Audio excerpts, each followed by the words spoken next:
Hi, welcome to another episode of Off the Fence. My name is David. I am with my bride. Why do you always start talking like that? That's not your name. Your name is not. Why are you start talking like that? You start talking like an announcer that's had a monster drink or something. What's your name? My name is Katy. You know what's funny? Hi, Actually, Katy. now that we start talking about that, for a while I went by Kate because everybody spelled it wrong and then they would feel bad. And so to soften that blow, I just changed it to Kate. But I'm back to Katy because I went, Kate's not my name. So isn't that funny?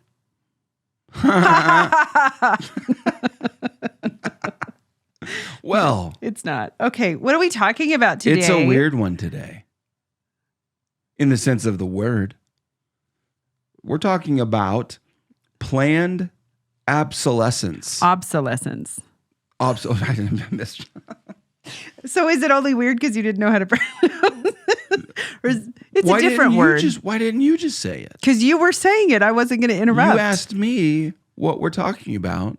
Because I'm so sorry. I mean, planned. You were going with it. I didn't want to interrupt. You seemed to be in a rhythm. Planned obsolescence. So what does that mean? Well, why don't you tell me? I'm setting you up to speak to it. Planned obsolescence. The idea. So planned is intentional. Yeah, where something isn't going to work anymore. It's not going to last. I don't know. So the picture I get is me after I make dinner, and then everybody does their chore and clean up, and then I'm like, don't ask me for another thing tonight, family. I love you so much. That's my planned obsolescence. Obsolescence, where no longer does it work, no longer is it usable. It's intentional, like... Well, no, not intentional. The word obsolescence is just that it's, think of the word obsolete. I'm saying planned, though. Yeah. Sorry, that's I thought you were asking about obsolescence. Planned obsolescence. We should probably start this one over.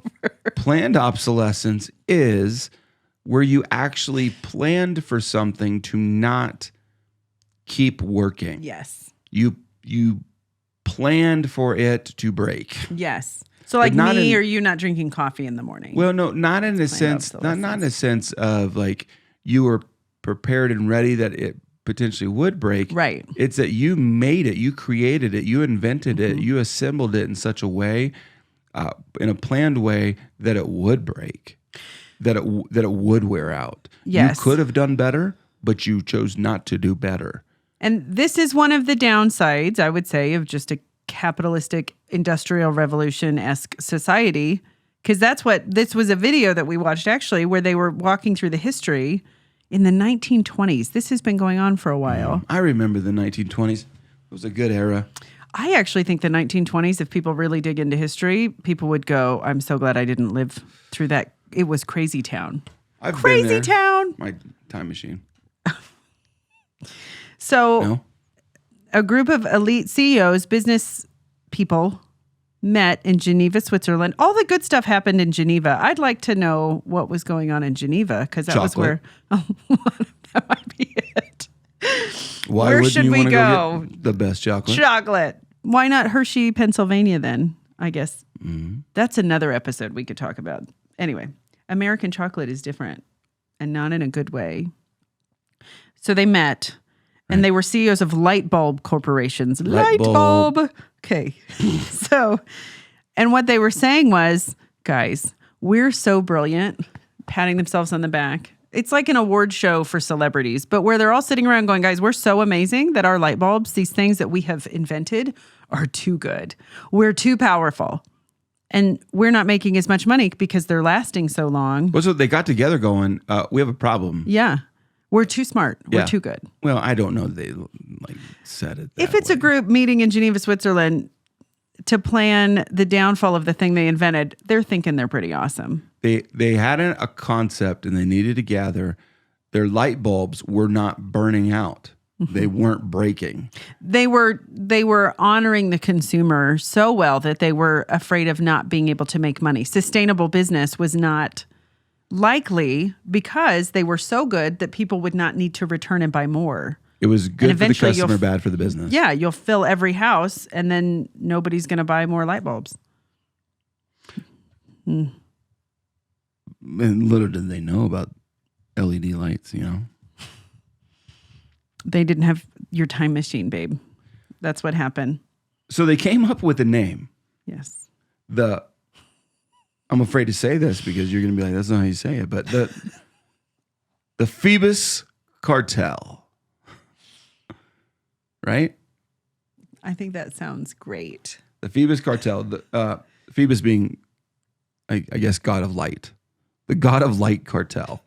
That sounds a little... So now it just sounds like a bunch of nerds starting some type of little like nerd gang, but it's totally fine. Here's what they agreed, and Yes. This is what will make you lose hope in society. This is what the CEOs of these light bulb companies In decided. 1924. They decided to all begin to make the light bulb worse, and they would send them to get tested, and if they agreed to fine each other. If they made light bulbs that lasted more than 1,000 hours, that company would be fined by this God of Light cartel. So you had to make a light bulb. All these companies continued to make light bulbs, but now they needed to go make them worse so that they would not last. And the rule of thumb was more than 1,000 hours. Guess what they didn't do? Tell the customer this.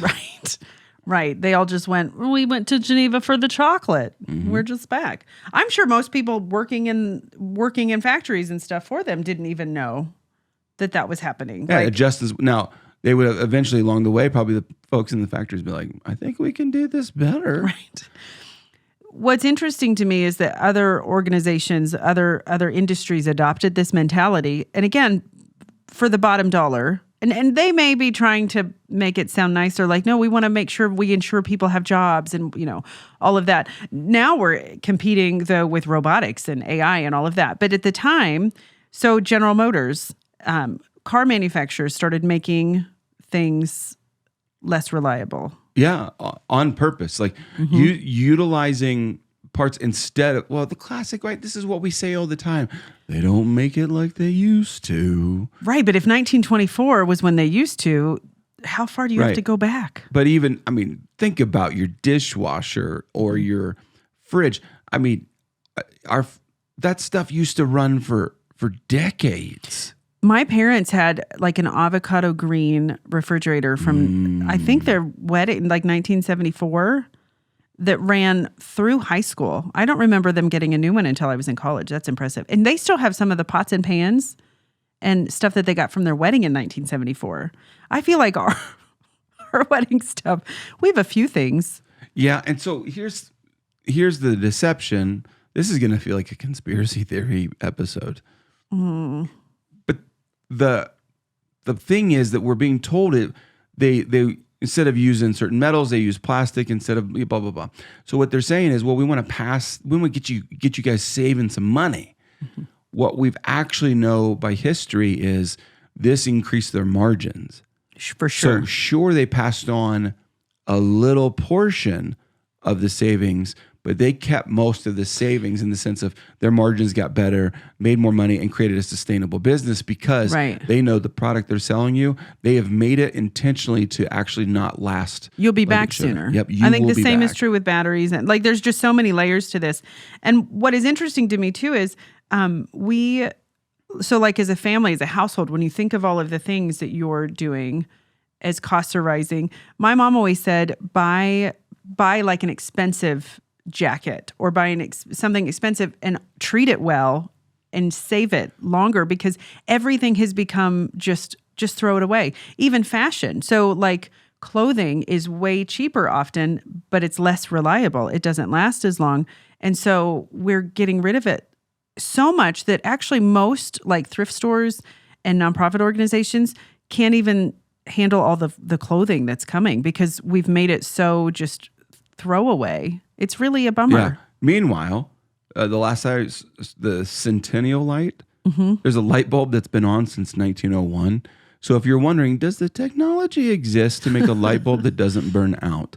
Yes. Apparently, a light bulb's been on since 1901. So what that helps you and I understand is, and this isn't just We should check and make sure it's still on though before we. You could probably Google that real quick. We could be thinking about how do we live our own lives, but I wonder if this thing has kind of leaked into our own lives to where, yes, I think all of us would agree that I at least know that most manufacturers, most companies are making things in such a way that it's just not like what it used to be. Well, what if you're doing that with your own life? What if accidentally in your own life, you are behaving like the CEOs of the light bulb companies, and you actually, the way you're living your life, the way you're doing your life, you are living out planned obsolescence. The way you're living, the way you're functioning, the decisions you're making, how you're treating other people. Okay, think of it just relationally. How you're going about a relationship. Maybe the way you do relationships is borderline sabotage. Might be even another word. That might be a bit more. That's intense, but that sabotage, where the way you're going about it, it's inevitably going to fall apart because of the way that you're going about it. And Careless, careless. But many of us don't pay attention to, could some of the problems in my life right now not be like the hand of God, or somebody else's fault, right? Or that's just the way life works? What if some of the stuff it's the way you're manufacturing stuff. It's the way you're making what you're doing with your time, your talents, your treasure, what you're doing with how you treat people, how you're starting conversations, how you speak to people. But I even think I start like even way simpler. We wonder why we're tired and like exhausted and sick all the time. Well, what are you eating? How much sleep are you getting? Donuts. How much time are you spending on staring at a screen all day? Like, it starts too with just how are we taking care of like our bodies? And then how am I following through with commitments I've made to people? And how am I like surrounding myself with people that are speaking life? Like all of those things. But it starts, I think, for many of us, it's how many cups of coffee am I drinking? Maybe too many. No. But am I working out? We just, because I think this planned obsolescence created a whole culture of people that we want everything on demand because we appreciate that it's cheaper in the get-go and we're not thinking, but instead of replacing it one time in my life, I'm going to replace it 10 times in my life. Like everything, if you like walk it out, I think of that when we talk to our children, and I'm really frustrated. Titus has gone through, I'll call it a season, but the last few weeks, he's just been really distracted. It's nice outside. He just wants to get home and like get outside. So chores and stuff, even the way he carries, like he'll get a glass of milk after school and he'll just be clumsy and he'll spill it everywhere. And in my brain, I'm going, I don't want to yell and I don't want to be like, are you kidding me, kid? So I want to get down and clean it up, but I have to look ahead at what road am I going to take to help him walk this out? Because that's going to create a road for him for the future. But just trying to not overthink, but be mindful of how our behavior and the way we're speaking to each other moves forward. And that's what this is they set humanity on a course of this throwaway culture.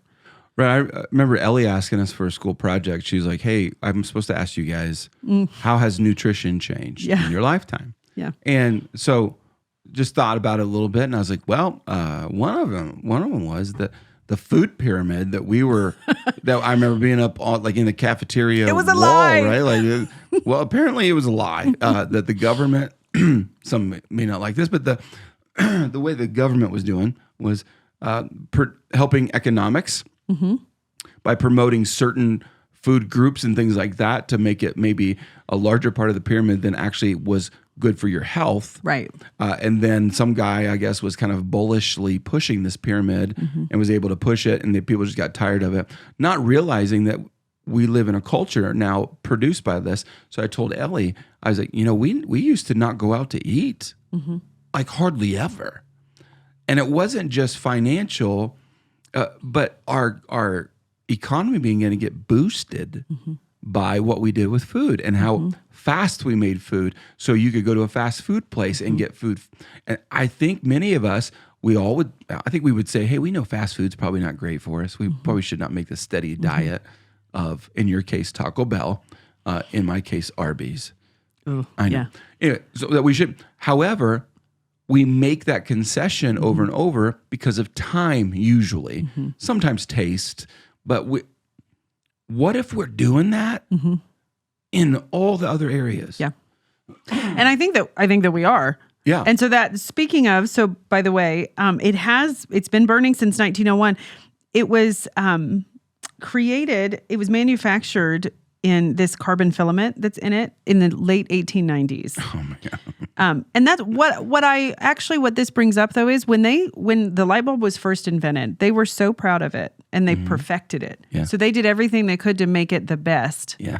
And then they saw how that's good for the consumer, but then they miss their ultimate goal, which is longevity, sustainability. They need people to need them. Yeah. And so they create this dependence. They like walk back the excellence to create a dependency. And how are we even doing that in our lives, in our relationships? And that though they did perfect it, which is what a gift to the world that would have been and that could have been. But then they pulled back because they didn't. And anyway, there's just a lot. It's they actually give the exact address. It's in Livermore, California, maintained by the Livermore Pleasanton Fire Department. Wow. Well, we should go visit it sometime. This makes me think about kids' sports. There used to be a day where it was just fun to play catch with your kid, yeah. and let kids do some competition, kickball, baseball, basketball, all that kind of stuff. But then people figured out this is a moneymaker. Yeah. And then people began to figure out, hey, what if I could develop him so much and get rid of all other sports and put him into one sport all year long, and they could actually become a professional athlete someday.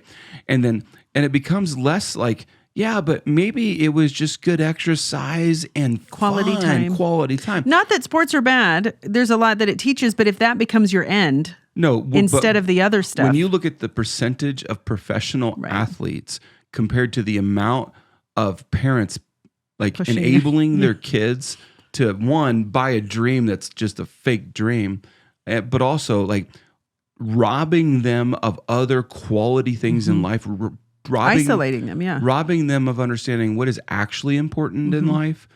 Like I was reading a book recently about the Sabbath and how this 24 hours, this just where you stop like trying to achieve everything, and how I was just listening going, well, that doesn't even fit with today's youth sports world where you can't Sabbath. Yeah.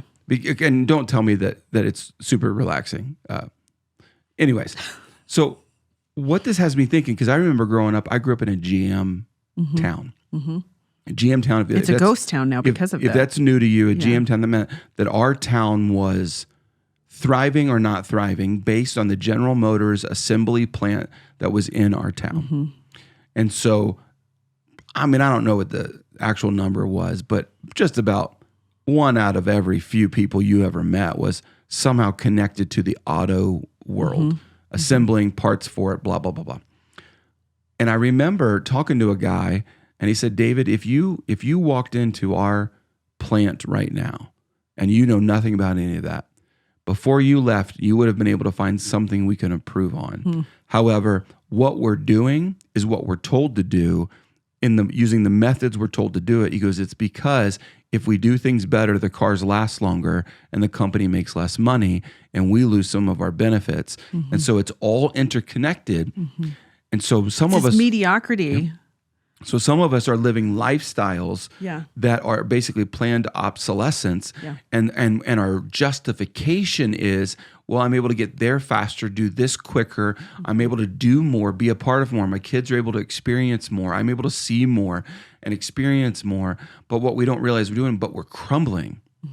We're losing our longevity, and I think that we've lost the value of longevity. I think in marriages, in parenting, I know parents who think they're only planning on parenting 0 to 18 years old. When 18 is when stuff starts getting exciting, we've learned. And so what we've got to be willing to pay attention to is that life, as Scripture defines, is more of a longer race, a marathon of sorts. So obsolescence is an issue we need to deal with. Yeah. Because it's not just about making it, like falling over the line.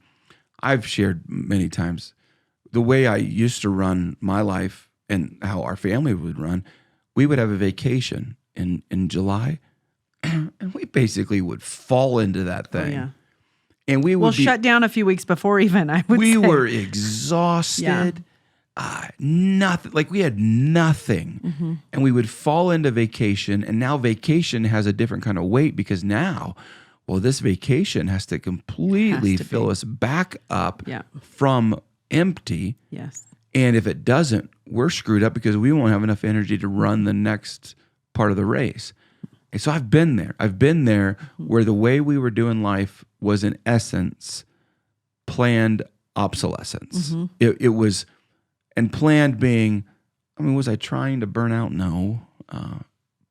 But my decisions, our decisions, were leading to a less quality product.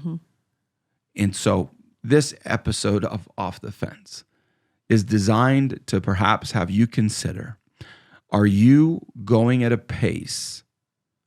Are you doing things in your life out of efficiency rather than effectiveness? And those are two different things that I don't know that we'll expound a ton on. But what I've learned as a leader is sometimes you have to disregard what is efficient because it's not the most effective long-term solution. Yes, it's more efficient. Yes, you're going to be able to get things off of your desk faster in essence. But that's why feeding our kids the deal menu at McDonald's is probably, because that thing's so stinking cheap, I bet it's cheaper. It would be a cheaper way to feed our family. I think Taco Bell would be even Through the cheaper, month. but I I'm understand just you're saying. saying McDonald's. But there's been documentaries on how unhealthy that would be. For sure. Right?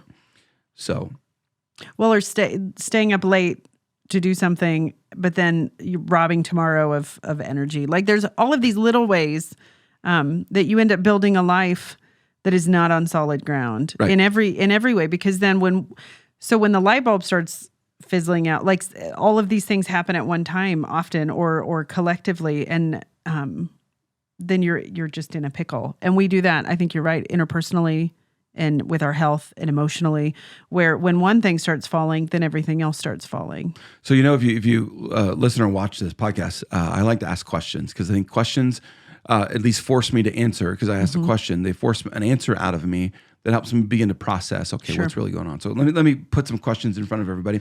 If someone audited your life, would they find unplanned obsolescence? Where's it accidental? You're like, oh, wow. Didn't know that what I was doing was going to lead to a breakdown. Yeah. Then on the flip side, if someone audited your life, like they showed up and you let them kind of track you for a week or two or a month, would they find planned obsolescence? Would they actually look at your life and say, you are actually sabotaging your relationships, your health, your all that stuff? Another one, are you unintentionally sabotaging your longevity? Are you sabotaging how long you're going to be able to run the race? And I think that's very common in relationships where it's often unintentional, but it's sabotaging. It's how you speak to each other. So I've learned that you can joke with people and then move really quickly into this world of sarcasm where it's exclusively sarcasm, and you end up accidentally not encouraging each other. You just spend your time laughing because you're funny things at other people's expenses, and you think, this is good, this is fun, we're having fun, where fun is often at the expense, right, of something where you're like, you're creating a deficit in the relationship. Though. Yeah. So sometimes it's as simple as, at work, is sarcasm the main language or is honor the main language? And if you create a workplace of honor, you're actually creating longevity. You're getting rid of obsolescence. You're addressing the things that could actually break someone down prematurely. And so that's why this stuff is so almost nuanced at times, going, wait a minute, I think the stuff that I'm using to connect with people and to laugh at people or to get them to laugh at me is not actually building anything up. Am I contributing to things that outlast me. Now, this is the legacy stuff I think that we naturally go to. But when we think legacy, I think we have a tendency to think, what things will I be remembered for? Maybe what inheritance am I going to leave my kids, or what debt am I going to leave my kids, like legacy? So I'm going to bring something up. I think I may have mentioned it on the podcast. I don't know if I mentioned. Okay, but it's a mantra that my coach put into my life, and I began to process this. I'm just going to read it because regarding, if you want to know how I think, this is the inner workings now of how David thinks. I've got nothing to prove, nobody to impress. I got nothing to hide. I'm going to do the best that I can, and I'm going to go home to Katy. That's how I want to spend the rest of my life. Now, we have kids. I love our children. There will be a day that our children are not living in our home, right? So my first obligation, humanly speaking, is to you, like, right? And so if I actually want to not tear my own life apart, what am I trying to prove? I have nothing to prove. Who am I trying to impress? I have nobody to impress. What secrets do I have? Nope, I got nothing to hide. And am I doing the best that I can? And that kind of goes back to the light bulb thing. Am I doing the best that I can, even though it may not be efficient, or in the world's terms, maybe I'm not, okay, as a pastor, maybe I don't get to meet with as many people in the time frame that they want me to meet with them.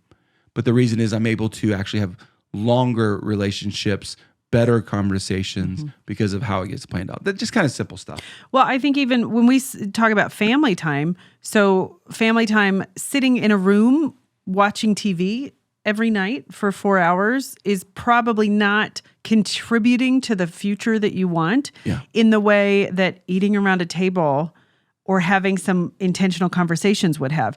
Because just because it's quantity doesn't mean that the quality's there. So even if it's like, hey, instead of having movie night every night, let's go outside and play together, or let's have a conversation. Let's go for a drive and just talk about what's, I think there's so many little things too that I think, because people, if you would answer some of those questions in a way that you wouldn't want to, not all of that can be overturned really fast, but you can start, like, put a date night in, or turn off the TV and put all the tablets away, or whatever it is, where just make a decision. Just find one place that you can get better at. I think for a lot of people, that's where we start, is what's one thing I can do. For if you spiritually, start reading your Bible or join a group. Like, there's just, take one step. Well, and that's why, so think about, and this is how I'll finish it. Think about currently right now what you value, what you're going after. And a lot of us, what we're going after, what we're building right now is very limited to our own lifetime. For sure. Like, literally. Here's what I know is I know my grandpas, and I know a little less about my great grandpas, right? I know a little bit, and then I know a lot less about my great, you know where I'm going, and then zero about my great. Well, so if you want to know how life works, the very people I'm related to that are in my bloodline, the further they get from me, the less I know about them and the less they impact me. So I'm saying that how we live our life right now, what we're building right now, is crucial, because these are the people that know you know them. So I think the challenge with this episode, planned obsolescence, consider what you're building right now and what's going to last. And so here's my charge. I'm going to be dad. I'm going to be pastor right now. One of the greatest things you could ever build is a family that lasts, because your kids will never forget you. Your spouse will never forget you. The family that you're assembling, are you building a family? Are you building friendships if you don't have this? Are you building relationships right now with the intention in your brain going, I am doing this not just to have fun. I want this thing to last. I want this thing to go my whole lifetime, to where maybe even after my lifetime, that friendship, that relationship, that marriage, that parenting relationship, all that kind of stuff continues to have ripples. Absolutely. Yeah. So that's the obsolescence talk. So what am I doing today? What am I doing today that's building into the strength? Like, think of it like the best made car, the best made light bulb, the best made shirt, like where the right thread is used, the right fabric. On cars, like when we went away from like steel and metal because it was less efficient, not good gas mileage. But now, like basically, if you get a fender bender, you can total your car because it's plastic and fiberglass. Well, and real fast, even in a family, we know what's effective and not effective because we live through stuff where maybe if you came from a family where everybody yelled, maybe just don't yell. Yeah. Maybe just stop doing that. It it doesn't have to be an extreme makeover, but we have learned through the process what doesn't work too, and so start implementing some of that. So don't yell at your kids. Talk through this stuff. Like there's just a lot of different ways to just take a step. Our dinner time as a family, that value we have, really what it is it's our attempt to build something that lasts. Yes. Because we all have crazy lives and stuff to do. And so rather than use that as an excuse, because that usually leads to another excuse and another excuse. Yeah. So we prioritize that. We go to church, not just because I'm a pastor, but like we value worshiping with our church. Why? Because we're building to last. And so it's worth the time and the effort and the energy. Hopefully this is helpful. Maybe in the least, some of you need to go change that light bulb. I want to go to California now and look at the Centennial bulb. Okay. Sounds to good. the All airplane. Right. All right. We love you very much. Hopefully this was helpful. Till next time. Peace out. Bye, friends.